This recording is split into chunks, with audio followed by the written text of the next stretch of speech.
Good morning, everybody. Today we're going to talk about fear. And My name's water. Rodney. I'm And Keith. water. I'm Keith, and today is the More in Common Daily Chronicle, where we just chronicle our journey to where we're going, leaving a video diary or log for our daughters to look back upon, us to look back upon, and really build a community around this journey itself. So fear. Fear. What do you think? Yeah. Yeah. Why fear today? Well, it was one of the last topics on our list, and Let's be honest. we about need it. to update our topics list, which we actually got some ideas about that yesterday. So How's that'll your be day coming up. going, by the way? My day, How's your off to a yeah? it's off to a start, man. Like there was no sleep, and there's some. Speaking of fear, like I definitely have some anxiety. I got a big thing I'm working on, a big project I'm working on at work that's Yeah. took a turn for not the best last week, and I'm really not looking forward to it that much today. Mm. And thing about it is, like, it's just another step in the process of trying to sort out a big project or big deal that has a lot of moving parts and a lot of people involved. Just another one of those steps. But for me, like, there's a lot of angst and a lot of anxiety, which I mean, I could probably call fear, to be Mm. honest. Yeah. So it actually ends up working out to be kind of an interesting topic for the day. Yeah. How do you process that? Not well. No. Mm-hmm. I think It's fair. actually I would say not well, but like in this case, it has been just talking about it with those that I'm like with Rachel or with my team that's working on it, and I think just trying to not allow myself to suppress it and go to a negative place on it. So I could see it not working out, and I really don't want that. Nobody wants that, actually. Right. So a fear of it imploding or exploding. So I think my typical take on it personally, like, would be to just minimize it and say, oh, it's not a big deal, and like not talk about it and let it do what it's going to do. So instead, I'm keeping it at it's not a huge deal, but like keeping it at the level of importance that it actually is, and talking about it, and just working through it and just keeping that. And I have this string of optimism. Like I think there's a way to get it to work.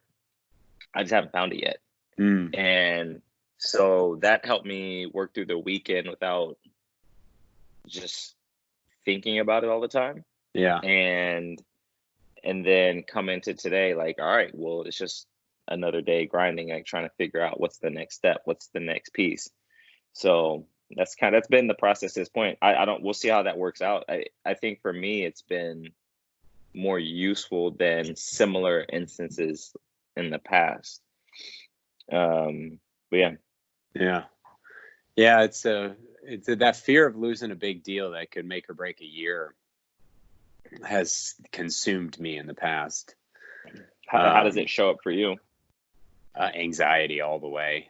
Like just this fear of what happens if, and it becomes it has had the tendency to become debilitating for me in many areas.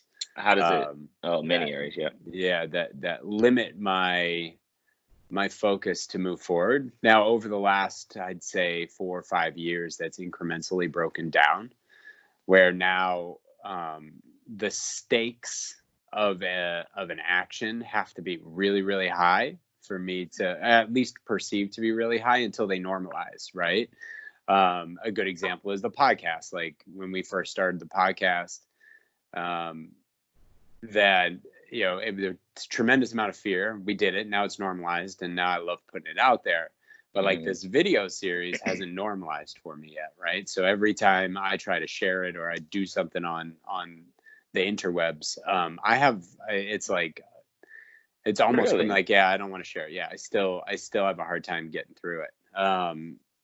The recording of them isn't that big of a deal, but it's it's, our process is you edit and post them. So I get to obfuscate myself from that. And then I get to share it. And every time I share it, and it's just like I did.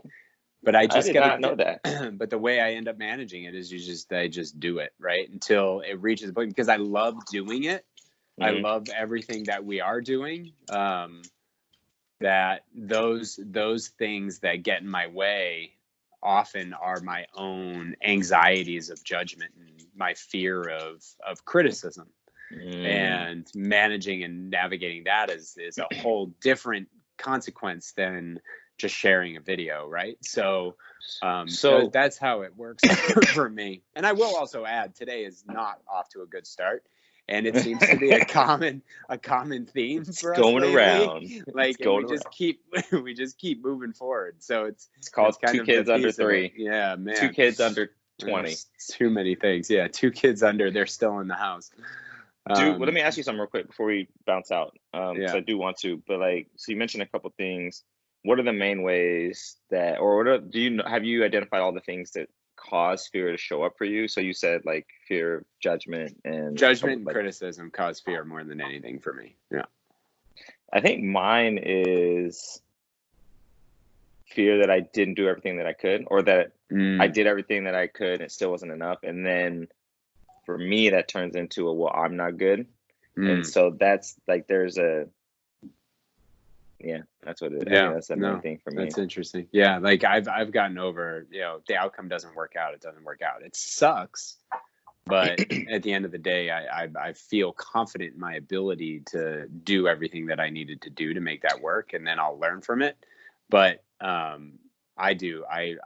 have almost like a debilitating fear of judgment and criticism. Letting other people down is a big one for me too. Yeah. Which that could be a whole nother series on like people pleasing and things like that. So that leads, that leads to a question, like what's the driver of your fear that holds you back from doing stuff? In the comments. Like you, not him, not him, like not me, but like you, the comment you, like the one that needs to type the viewer you. All right, we're out. Let us know.